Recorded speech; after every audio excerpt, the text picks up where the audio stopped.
Hello all you anime fans out there. In this video I will be giving you a play-by-play recap of the Japanese adult animated sci-fi called Cowboy Bebop knocking on heaven's door. A pair of feet are seen making their way to the convenience shop, which is guarded by a big guy. An armed robbery is going on inside. Renzi, the gang's leader, sits leisurely on the cash register counter. He complains to the shop assistant about being laid off by the same security firm that provides the store with servers. He took up robbery because he had no other choice. He makes her laugh at the comedy of the situation while holding a pistol to her head. Jet Black, a bounty hunter, hides behind the shop and signals his companion to hurry. Spike then rushes to the front of the store and knocks the guard unconscious by bringing his attention to his foot. He enters the store wearing headphones, appearing to be a customer and paying no attention to the scene. He goes to get some confetti. Renzi yells aggressively at him and aims his revolver at him. Spike throws confetti in his face, causing him to stumble. He quickly disarms him and knocks him down with his face acting as a coffee cup. Jet Black drops from the ceiling, and with his assistance, they neutralize the remaining invaders. Well, they certainly thought so. Another emerges from the toilet and holds an elderly lady at gunpoint. Jet drops his pistol, but Spike calls his bluff and shoots him before he hurts the elderly woman. Later, their ship,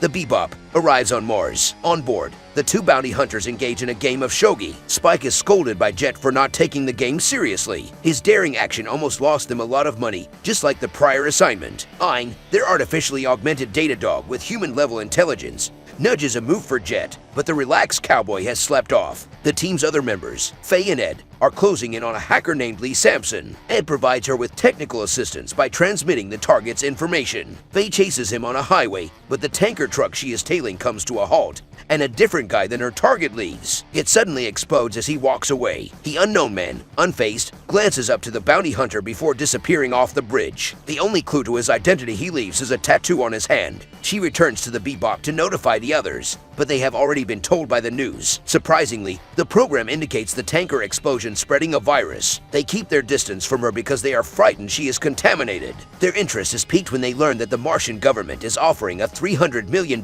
reward for the offender. Detectives Hoffman and Shatkins visit the main doctor at the hospital to receive an update on the situation. He informs them that they are perplexed, but that based on the victim's symptoms, they can rule out nerve gas, smallpox, and other diseases. Back at the Bebop, Faye and Ed informed the team on her research, even creating a crude sketch of the suspect.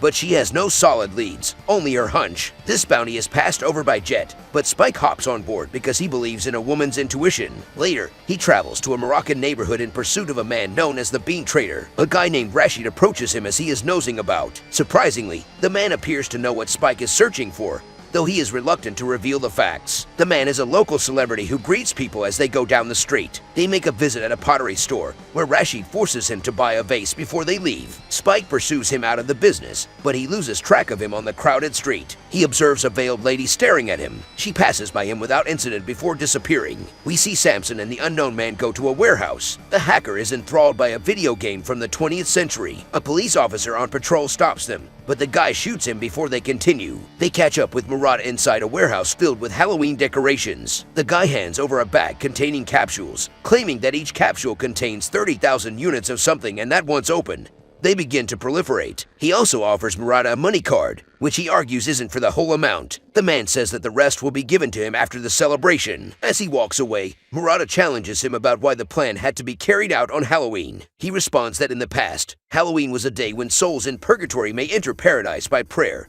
and he advises Murata to pray. Meanwhile, Jet seeks information from his cop buddy, Bob. His pal admits that whatever was in the truck left no traces and goes on to explain that they've never seen anything like it. The only information they have is that a space transport registered to Chirius Medical was discovered near an asteroid. It wasn't reported missing since the driver was deceased and the cargo was gone. According to rumors, it was hauling some form of contraband. This occurred shortly after the explosion, which appears to be too coincidental. Unfortunately, the ISSP is uninterested in participating. Jet reveals why he left the military. Ed employs computer software aboard the ship to reveal the tattoo on the unknown man's hand from the footage Faye shot. They link it to a symbol associated with the Mars Special Forces, which decommissioned 3 years ago with the aid of Faye. They are given a list of the personnel in the unit. However, the majority of them are claimed to be deceased. Ein barks at a profile called Vincent Villaju, implying that he is the suspect they are looking for. Faye rejects the dog as he is reported dead. Ed warns Faye that Samson is using his card again, so she sets out to find him.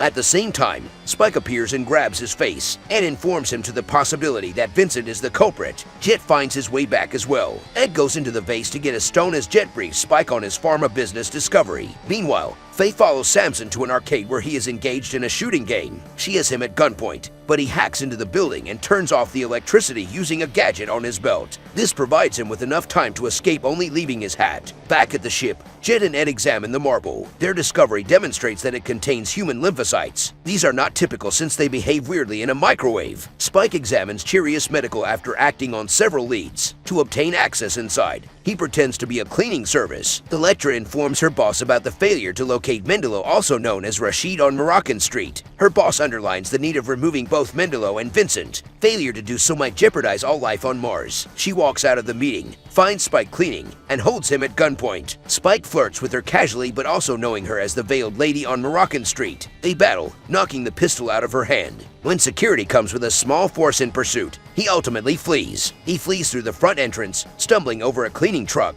The criminal hits once more. As it begins, Samson watches on a giant screen in public, gesticulating. A jack-o'-lantern appears on citywide screens. The Bebop jet scans the message on the screen and associates it with the lymphocytes discovered. They were protein nanobots that were originally utilized for medicinal purposes. Spike also claims that the facility's security is far in excess of their needs. All of the guards are armed with military-grade firearms. The lady he met had the same tattoo as Vincent. Faye searches the ship for Samson's cap. Ed and Annie, unknown to her, have used it to track out the hacker. They come upon him as he walks into a building. Ed alerts Faye, but is distracted by other children trick-or-treating. Faye comes at the spot to discover Ed's absence. Inside, Samson and Vincent are playing solitaire. Before shooting the last piece, he explains the game. The hacker is completely unaware that the marbles contain nanobots. As he comprehends his reality, they penetrate his body. Standing outside, Faye observes one of the windows shattering while Samson attempts to take a breath. She walks in to see him staggering. He finally succumbs to his injuries and dies. As Vincent arrives behind her, she begins to feel the effects of the nanobots. She turns and fires, but her bullet just grazes his hand. As he snatches the revolver to disarm her, she staggers towards the solitaire table. As he licks the blood off his hand, he offers her some of his blood through a kiss, effectively immunizing her without her knowing. In the meantime, Spike has been listening in on Elektra's conversations. When he learns that they have located Vincent, he leaps into action, tracking the tracker he placed in her pocket during their previous encounter. It brings them to a train station, where she spots Vincent boarding a train and boards. Spike is unable to board the train and is forced to leap on top of it and shoot his way in. Because of his unconventional entry, he is able to get to the perpetrator first. They have a gunfight, which causes the escaping passengers to obstruct Elektra's passage towards the action. They are at a standstill because Spike is unable to kill his target. Vincent makes fun of him. When he notices Elektra racing towards them, he tilts his rifle slightly and shoots her. Spike responds by firing back and seizing the opportunity to proceed to hand-to-hand combat. He quickly overwhelms him. He stands confidently above Vincent, which proves to be a mistake. He shows his actual strength by finger pistoling Spike. He drags and holds Spike out the window, asks for his name, and then shoots him in the abdomen, leaving him to die. Elektra reaches out to Vincent, thinking he will remember her, but instead he detonates an explosive laden with nanobots. She is surprised to discover that it has no effect on her, but solely on people around her. As he vanishes, the explosion brings the train to a standstill. Spike awakens after a series of vivid visions after being saved by the Laughing Bull and his friend. He talks about his near-death experience before Jet finds him. They consider giving up since the conspiracy appears to be greater than their talents. Back at Cheerius Medical, Elektra is removed from active duty as a punishment for her disobedience. They put her under surveillance when she departs. Ed hacks into Cheerius Medical systems to learn more about how they work. It discloses that the vehicle that detonated was transporting macadamia nuts, which is also a code name used by departments in their R&D. They also discover that Mendelo is a scientist specializing in nano devices. They are prohibited for military use, which explains why they covered up the event. Back in the apartment, Faye regains consciousness as Vincent watches over. When she questions him about his goals, he confesses that he was a test subject and tells her about his experience on Titan. He also says that he gave her part of his blood so that the nanobots will not hurt her like him. In the meantime,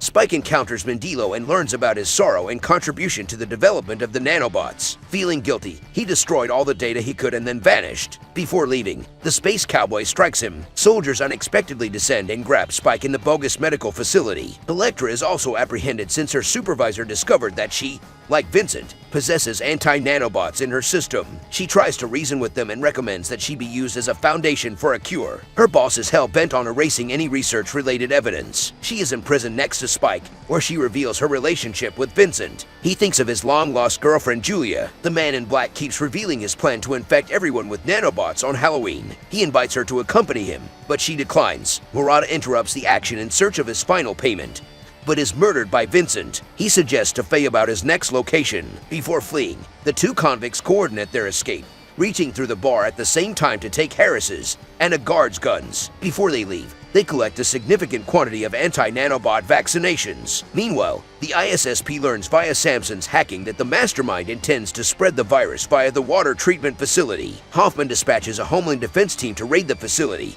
but all they discover is a jack-o'-lantern with nothing inside. Using the lodge knife, Faye flees and alerts Jet about the imminent attack. Spike and Elektra make their way to the Bebop. Jet keeps them up to speed on the status of the ISSP at the water facility. Faye recalls Vincent dressing up in a costume. With this knowledge, scientists reason that the nanobots would be distributed through jack-o'-lanterns utilized during Halloween celebrations. Spike takes off in the Swordfish as well, while Faye travels to the climate control station to make it rain. Jet and Elektra locate vintage planes to spread anti-nanobots. Spike is involved in a dogfight with several military jets. Despite the fact that he destroyed them, he is forced to land because his spacecraft was also damaged. Nonetheless, he takes a cab to a replica of the Eiffel Tower. He travels to the top to find him based on Vincent's clues. The second round of their fight begins with hand-to-hand fighting. Elektra notices a light flicker from the street, which informs her to their position. He temporarily gains the upper hand by detonating the massive floats carrying the nanobots. The two confront one another for one more exchange, but Spike begins to suffer. He finds himself beneath Vincent's gun, but Elektra interrupts and begs him to stop. She even offers to flee with him. She fires first as Vincent prepares to shoot. This time he falls and tells that he recalls his love for her. As he achieves closure before dying, he learns that there is no way out of this world. Faye and Jet fly above the region, happy with the outcome. The film concludes as the rain swiftly spreading the vaccine, limiting the harm. The end. Thanks for watching and make sure to subscribe. Take care and stay safe. Also, don't forget to smash the like button or else I'll send the bounty hunters round to your place.